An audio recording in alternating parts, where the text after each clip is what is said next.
नमस्कार दोस्तों, आपका स्वागत है सन्यासी जी के चैनल पर। साथियों, जितना इंतजार हम दीपावली पर्व का करते हैं, उतना ही उत्साह लोगों में छठ पूजा का भी देखने को मिलता है। दिवाली के बाद से ही छठी मैया की आगमन की तैयारियां जोरों शोरों से शुरू हो जाती हैं। छठ पूजा का महत्व आप लोगों की आस्था से पता चल जाता है।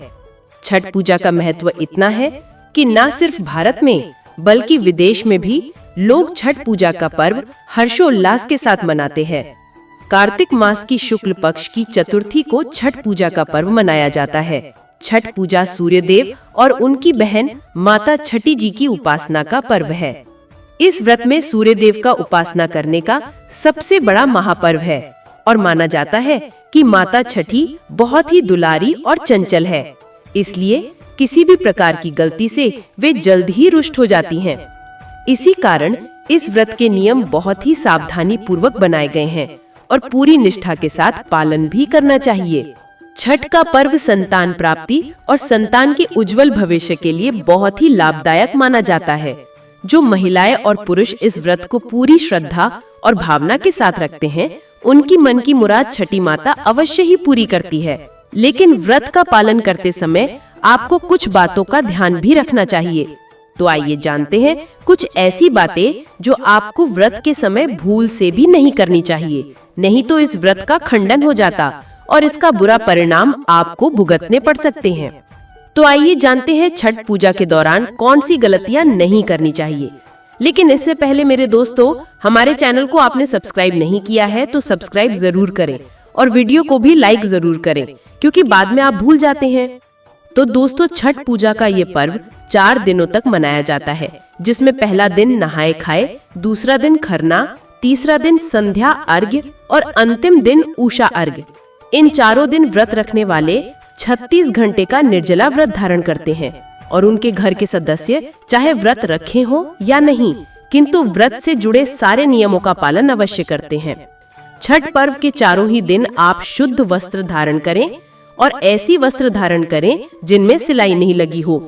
ध्यान रहे कि इन 4 दिनों में पवित्र और शुद्ध वस्त्र ही धारण करिए, मैले वस्त्र बिल्कुल भी धारण न करें।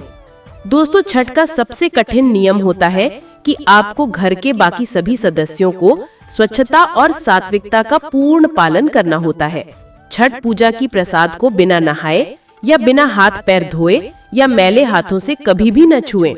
घर के चारों कोनों में स्वच्छता रखें और कहीं पर भी गंदगी कचरा बिल्कुल भी नहीं होना चाहिए, नहीं तो ऐसे घर में छठी मैया कभी प्रवेश नहीं करेंगी।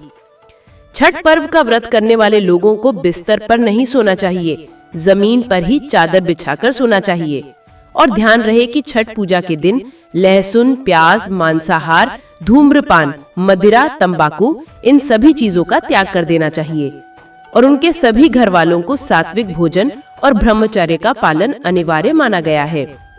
छठ पूजा के समय इन सभी चीजों का अवश्य पालन करें। इनके उल्लंघन से आपको छठी माँ के प्रकोप का सामना करना पड़ सकता है। छठ पूजा के व्रत के दौरान सारी महिलाएं मिलकर नदी किनारे सूर्यदेव की उपासना करती हैं। ऐसा करते समय ये भी ध्यान रखें कि केवल देह शुद्ध नहीं बल्कि मन की शुद्धि का भी महत्व है। इस पर्व के दौरान किसी भी प्रकार की बुराई, गंदे विचार और किसी के प्रति कुदृष्टि की भावना, क्रोध, अपवित्र शब्द, भेदभाव जैसी प्रवृत्ति को दूर रखें और कोई बुराई कर भी रहा हो तो उन्हें भी रोकें या वहां से दूर चले जाएं।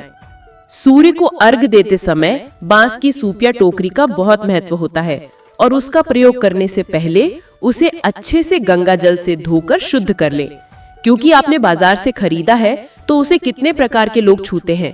इसलिए सूप और टोकरी को पहले अच्छी तरह से धो लें और बांस के सूप को अच्छे से सजाकर और उसके बाद सूर्य देव की उपासना करते हुए उनका धन्यवाद अवश्य प्रकट करें।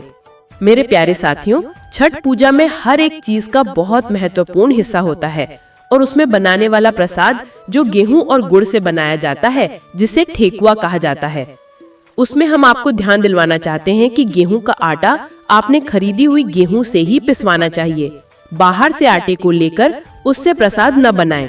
गेहूं को खरीदकर उसे सबसे पहले सूर्य देव की धूप में सुखा लें और ध्यान दें कि किसी का पैर या पक्षी उसे झूठा न करे, क्योंकि इससे प्रसाद झूठा हो जाता है। गेहूं को अच्छे से साफ करके फिर पिस लें और उससे प्रसाद बनाएं और प्रसाद को बिल्कुल भी न चखें। व्रत के समापन के बाद कई सारे लोग ब्राह्मण को दान देना भूल जाते हैं। ऐसा करना जरूरी नहीं समझते, किंतु कृपया आप ऐसी गलती ना करें। अपने सामर्थ्य अनुसार ब्राह्मण को दान अवश्य करें। पूजा की विधिवत समापन का आनंद लें, इससे छठी मैया अति प्रसन्न होती हैं। मेरे साथियों, हम आशा करते हैं कि आपकी छठ पूजा बिना किसी रुकावट और किसी खंडन की समाप्त हो और छठ माता की कृपा आप पर सदैव बनी रहे। छठ माता के लिए एक लाइक कर दीजिए और चैनल को भी सब्सक्राइब कर दीजिए और जाते जाते जय छठी माता कमेंट भी कर दीजिए। धन्यवाद।